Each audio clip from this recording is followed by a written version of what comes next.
How to Write an Imaginative Narrative for Kids. Episode 3, Planning. In the last episode, I brainstormed lots of ideas for my imaginative narrative story. After brainstorming, I chose the character and setting I liked the most. I decided to write a story about a superhero in a big city. Before you write your story, it helps to make a plan. Making a plan is important because it helps you decide on the most important parts of the story before you actually write it. This makes it so much easier to fill in all of the details when you start writing later. Sometimes it's helpful to use a story map to plan. There are many different kinds, so you can choose one that works for you or even make your own. I'm going to use this story map to make a plan. It has space for me to plan the main character, setting, and 3 important events. So first I'll plan my character. It helps to think about not just what your character looks like, but how they act too. My character is a superhero. She can fly and she's super strong. She also likes to help others. I think I'll name her Super Megan. Next, I'll plan my setting. I should think about the time and place, but also the mood I'm trying to set.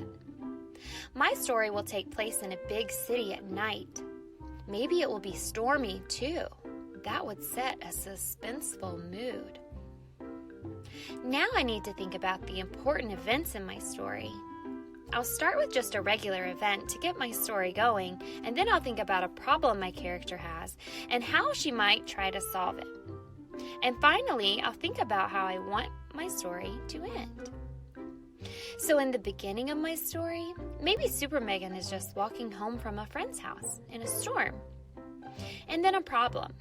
A problem can be big or small as long as it's interesting to the reader and makes sense with the rest of your story. Well, it's nighttime and it's storming.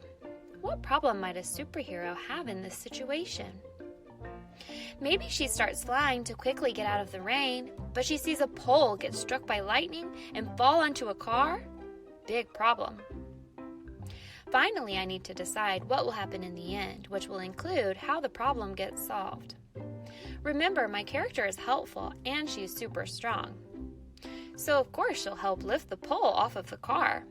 I'll add more details about the solution and my ending later, but this will help me get started.